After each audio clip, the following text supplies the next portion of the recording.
It had been a long time since I felt hope. Each day seemed to blur into the next, an endless cycle of disappointment and doubt. I had always been the type of person who believed that hard work and persistence would pay off eventually, but lately, everything I worked for seemed to crumble in front of my eyes. It wasn't just one thing, it was everything. I had recently lost my job. It wasn't a surprise. The company I had worked at for the past 5 years was going under, and despite my efforts to keep it afloat, it was no use. They let me go without so much as a second thought, and just like that, I found myself unemployed. The days that followed were a blur of job applications, interviews that never went anywhere, and constant feelings of rejection. I was starting to wonder if I had somehow failed at life. Maybe I wasn't good enough. Maybe my best just wasn't enough to make it in the world anymore. But it wasn't just my career that felt like it was slipping away. My relationships weren't any better. My girlfriend, Emily, had grown distant. The spark that once burned between us was now just a faint flicker. We barely spoke anymore, and when we did, it felt like there was a wall between us. I tried to reach out, but the effort felt pointless. She was preoccupied with her own issues, and I couldn't blame her. I wasn't exactly the most positive person to be around these days. The loneliness settled in. I spent hours scrolling through social media, watching everyone else's seemingly perfect lives while mine seemed to fall apart. I would lie awake at night, staring at the ceiling, wondering how I had ended up here. Was this really my life now? Was this all there was? I had tried everything, working harder, pushing through the pain, but nothing seemed to work. It was one of those nights when I reached the breaking point. I sat in my small apartment, feeling the weight of the world pressing down on me. The silence of the room was deafening. The weight of the failure, the pressure, and the loneliness all came crashing down at once. I couldn't remember the last time I had felt genuinely happy.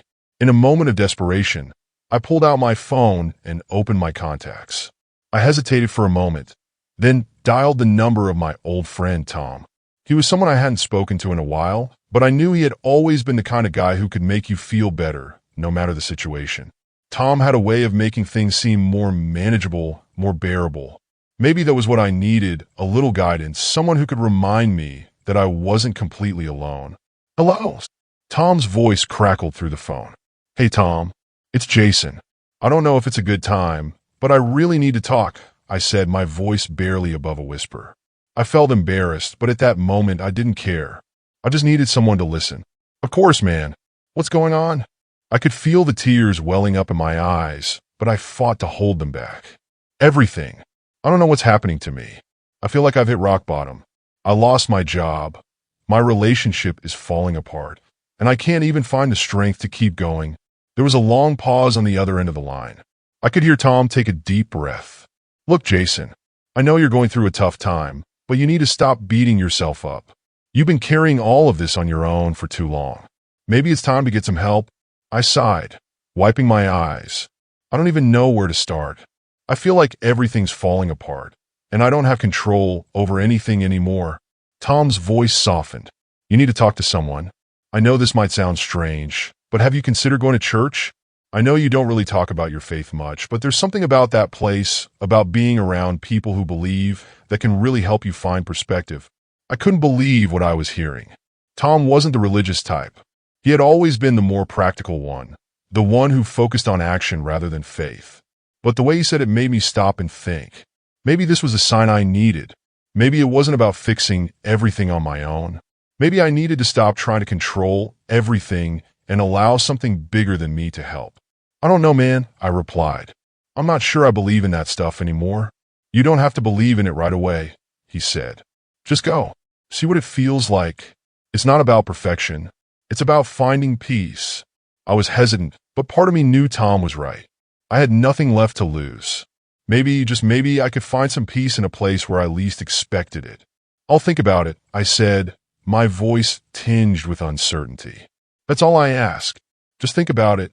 The next morning, something inside me shifted. I had no idea why, but I knew I had to at least try. I got dressed, not knowing what to expect, but somehow feeling like I needed to go. It wasn't about finding answers or solutions. It was about finding a moment of peace, a way to stop spiraling deeper into despair. I drove to the church that afternoon, unsure of what I was about to walk into. The building was small but welcoming, and as I walked through the doors, I immediately felt a sense of calm that I hadn't felt in a long time. There was something about the quiet stillness that seemed to draw out all the noise in my mind.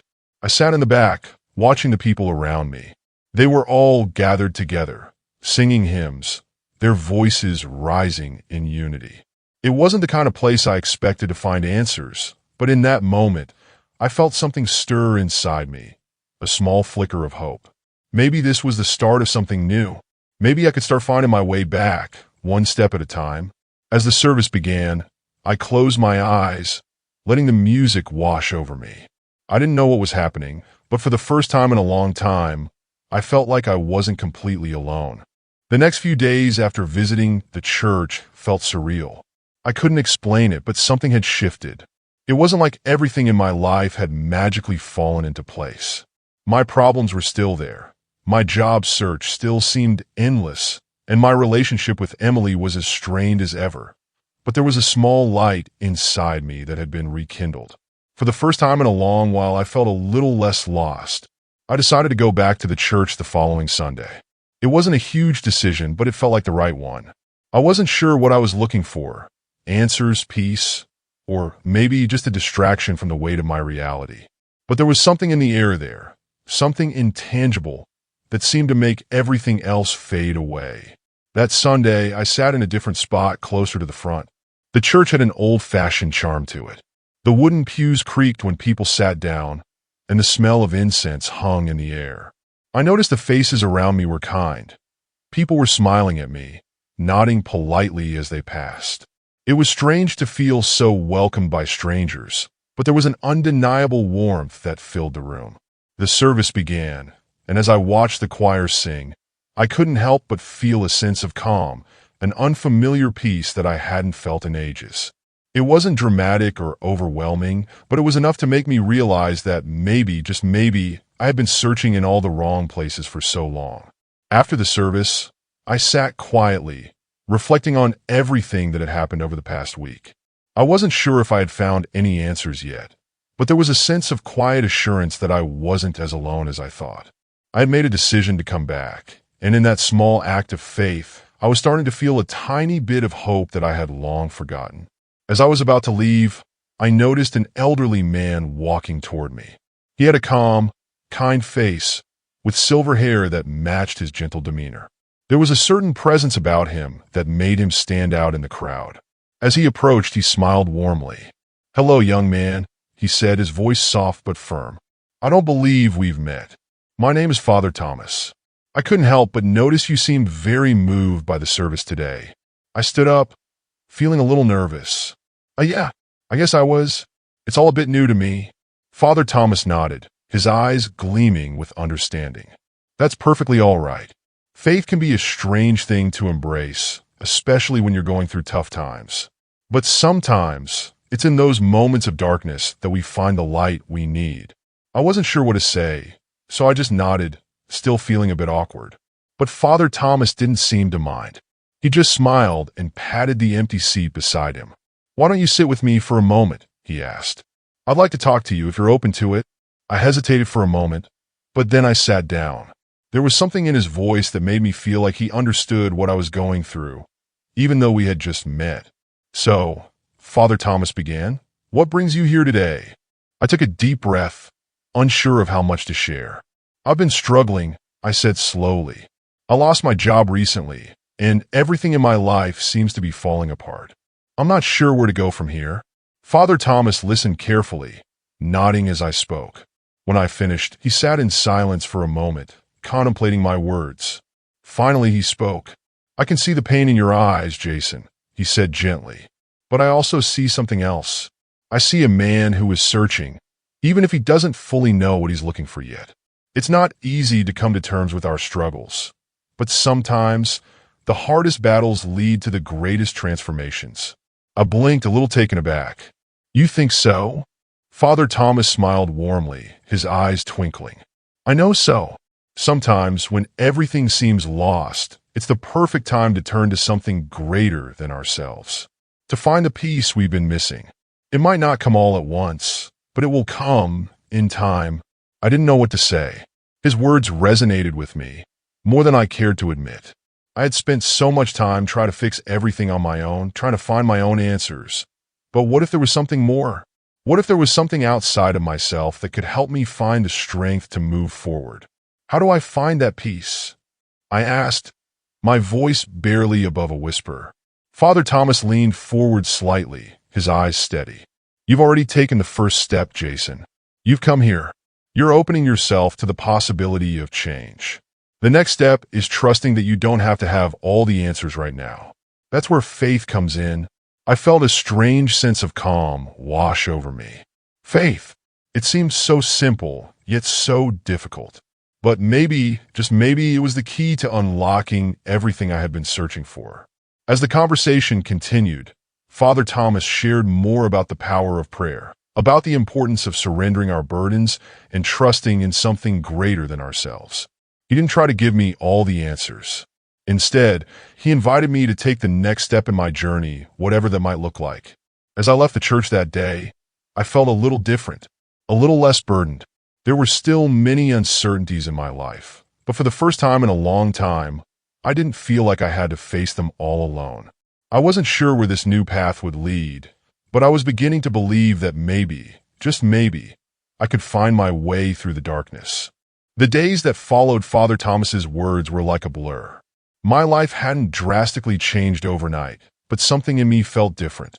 It was as if a weight had been lifted, though the problems I faced were still there, hovering in the background.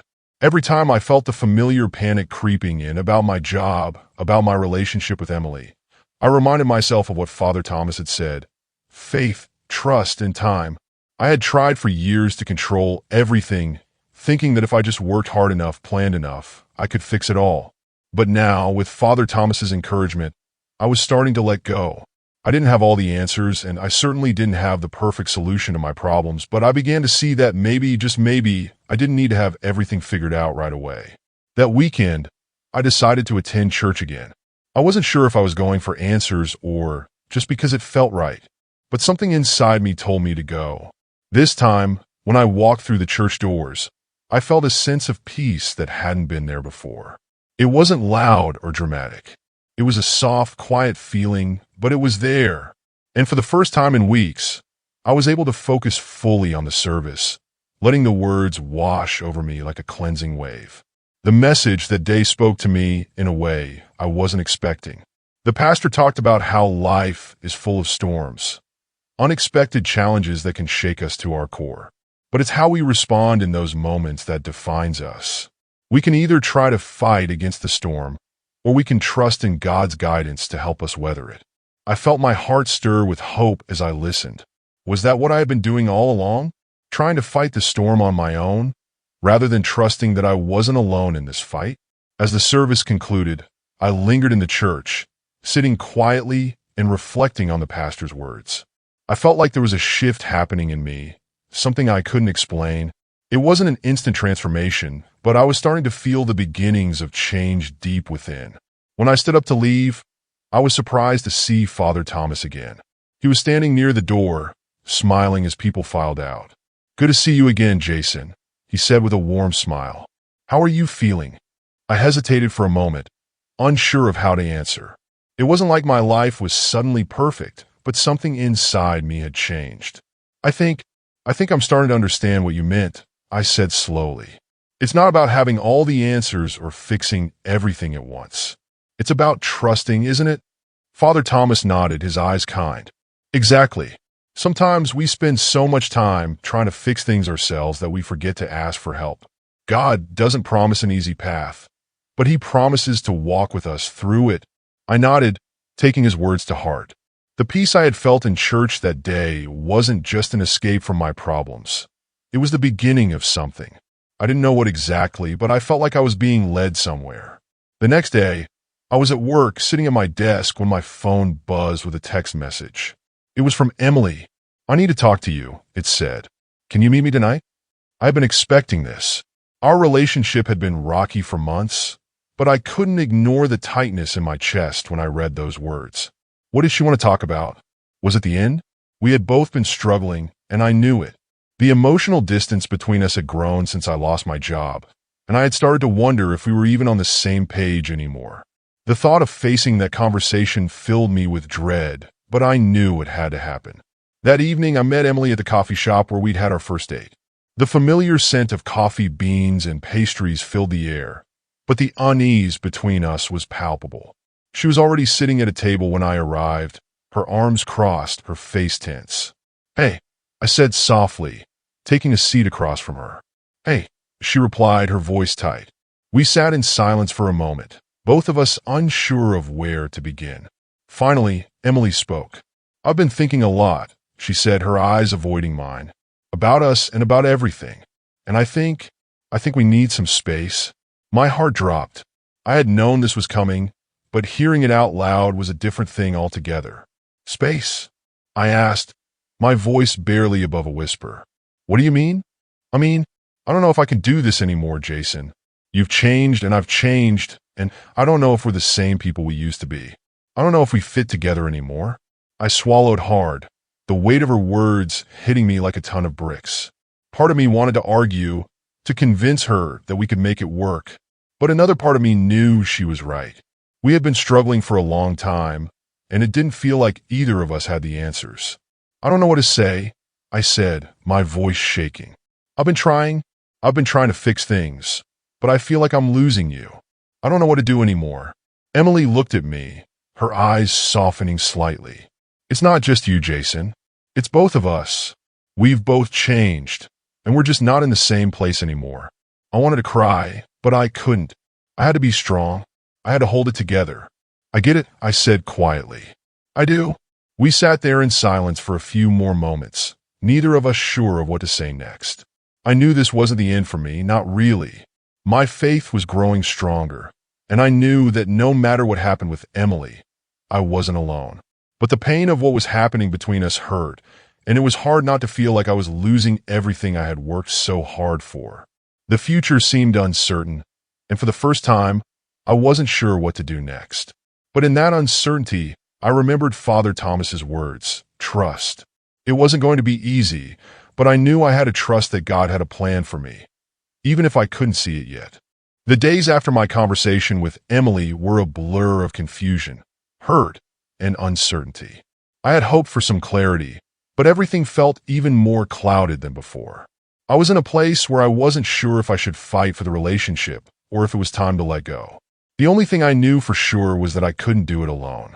I spent that week reflecting on everything that had happened, seeking comfort in my faith, even though part of me still doubted. Would God really help me navigate the storm? Could I trust that He had a plan for me, even if it felt like my world was falling apart? I started going back to church more regularly, seeking solace in the quiet moments of prayer. One evening, as I sat alone in the pews, I felt a peace wash over me. It wasn't a loud or dramatic moment. It was quiet, almost like a whisper in my heart. That night, after the service, Father Thomas came over to me again, his presence warm and comforting. "Jason," he said, his voice gentle, "I see you're carrying a lot right now. But remember what I told you. You're not alone. You're not meant to carry this burden by yourself." His words struck a chord deep within me. I had been carrying my fears, my doubts, and my pain as if I had to handle it all myself. But maybe I was missing something. Maybe it was time to release control, to give it up to God. "I feel like I'm losing everything, Father," I confessed, the weight of the words making my voice tremble. My job? I don't know what's left anymore." Father Thomas placed a hand on my shoulder, his gaze steady and kind. "Sometimes we need to lose everything to realize what we truly have," he said, his voice calm yet firm. "God works in mysterious ways. Trust Him, Jason. Let go, and let Him show you what's next." As I left the church that evening, I realized that for the first time in months, I felt a sense of peace. Not because everything was fixed, but because I knew I didn't have to have all the answers. I didn't have to figure everything out on my own. That week, Emily and I agreed to take some time apart, but we kept in touch, and slowly, the pain of our situation began to soften. We talked about what we both needed, what we were feeling, and for the first time in a long time, the conversation wasn't filled with tension or blame. it was honest. I could tell that Emily, too, was searching for something, trying to find her own peace. We weren't there yet, but the walls between us were starting to crack. One evening, a few weeks later, Emily called me. Her voice was tentative at first, but there was something different about the way she spoke. "I've been thinking a lot, Jason," she began, "about everything that's happened, and I don't know what the future holds, but I don't want to give up on us. I think we both need time to grow, but maybe we can try again when we're ready." I didn't know what to say at first. My heart was full, yet guarded. It was clear that Emily was speaking from a place of vulnerability, just like me. We had both been through so much, and while there was still uncertainty, there was also hope, a glimmer of it. "I want that too, Emily," I replied softly. I think we both need to find ourselves first. But I believe we can rebuild if we give it time and space." We agreed to take things slowly, but for the first time in what felt like forever, I felt a sense of optimism. The relationship wasn't fixed, but it had the potential to heal, and that was a miracle in itself. Later that week, I received a call from an unexpected source. It was my former boss from the job I had lost. He had heard about my struggles and, surprisingly, wanted to offer me a new position at the company. The news was overwhelming, and yet there was a strange sense of calm in my heart. I had been unsure about my future, but this offer felt like an answered prayer, a sign that even when things seemed impossible, God had a way of showing up when I needed it most. I took the job, and as I began to settle into my new role, I realized something remarkable. Not only was I learning to trust again in my career, but I was learning to trust myself too. The pain of losing Emily, the fear of not knowing where my life was headed, those things were still there, but they no longer defined me. I began to understand that life wasn't about having everything figured out or controlling every outcome. Life was about trusting in the process, even when you couldn't see where it was leading. And sometimes trusting meant letting go, trusting that God was guiding you, even when it seemed like nothing made sense. One evening, a few months after I had taken the job and reconnected with Emily, I sat quietly in my apartment, reflecting on everything that had transpired. I thought about the conversations I had with Father Thomas, the moments of doubt, and the quiet whispers in my heart that told me not to give up. I had lost my way many times along the journey, but I had learned to trust again. And then, as if on cue, my phone buzzed with a text message from Emily. "I've been thinking a lot," she said, "and I feel like we're both in a better place now. I think we're ready to try again. Are you?" I smiled to myself, my heart swelling with gratitude. I didn't have all the answers yet, but for the first time in a long time, I had hope. "I think we're ready too," I typed back, my fingers trembling slightly as I pressed send. As I sat back in my chair, I realized that the storm I had faced wasn't over, but I had weathered it. I had trusted in God's timing, even when I couldn't see the way forward, and He had shown up in ways I never expected. My faith had been tested, but it had been strengthened, and I knew that no matter what came next, I would never have to face it alone.